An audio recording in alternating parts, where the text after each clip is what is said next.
kaunti no kokale bade mar somo chwalo kony mar omenda kod mwandu mamoko mag somo ne jopuonjre mar 240 mawuok e familia ma yutogi ni piny. Sir no ne ochwal ne jopuonjre mar klas 9 kokale chenro mar Inst to Swim madhi kawo ting' duto mag sombgi. Kaka jafwambo mar kaunti ma Homa Bay Ali Abich lero, migawo mar somo e sirikal mamalo bende ne ochwalo kony ne jopuonjre mar 256 e kaunti no madhi konyogi e sombgi ka gichako donjo e klas 9 juma manyien.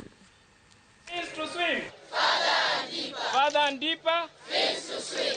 Jopuonjre 240 go gin moko kuom jopuonjre manorenye piny ma klas 8 ma higa mokalo e kaunti ni to wuok e familia ma yutogi ni piny kendo ne okawgi 6 e ward ka ward kuom wards 40 mantie e kaunti ni. Jopuonjre go ne yudo sir mar somo kata scholarship e bwo chenro ma sirikand kaunti ma Homa Bay ne ochako ma ong'ere ni Fins to Swim, kama jopuonjre go mane yudo sir e tielo mar ariyo mar chenro no sirikand kaunti dhi kawo ting' mar puonjogi nyaka chieng' moro gitiek sombgi.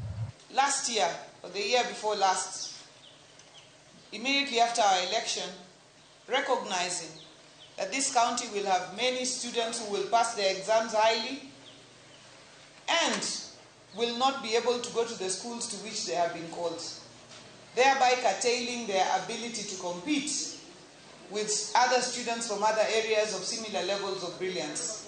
And this is why the county executive of Homa Bay, under my leadership, together with the County Assembly of Homa Bay, sat down together and agreed that for us to bridge the gap of our students to other students in the county and to make Homa Bay the competitive county and the #1 county that we want it to be, we must make a major investment in education of our children. Ma opogore gi chulo negi school fees, bende jopuonjre go ne yudo mwandu mopogore ma gidhi konyore gi skunde mag sekondar ma oluongi ma bende gichako donjo e wuok tich juma manyien. Gavana Wanga mane loso e kinde mane osidho ayanga chenro no ne okone jopuonjre go mondo kik ketugi e sombgi. We have given you the fees.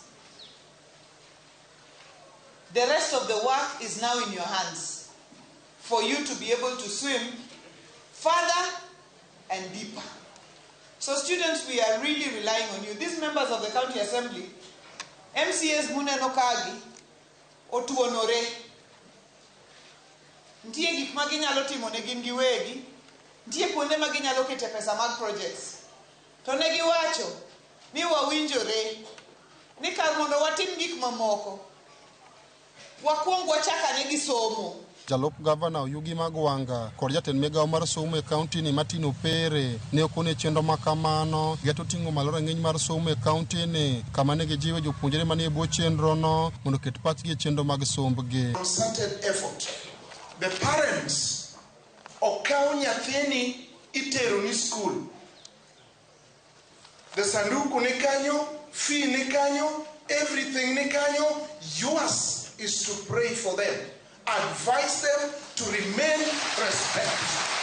Anyone who comes back here with a milligrade of B- and below, we will not support you to move to Form 2.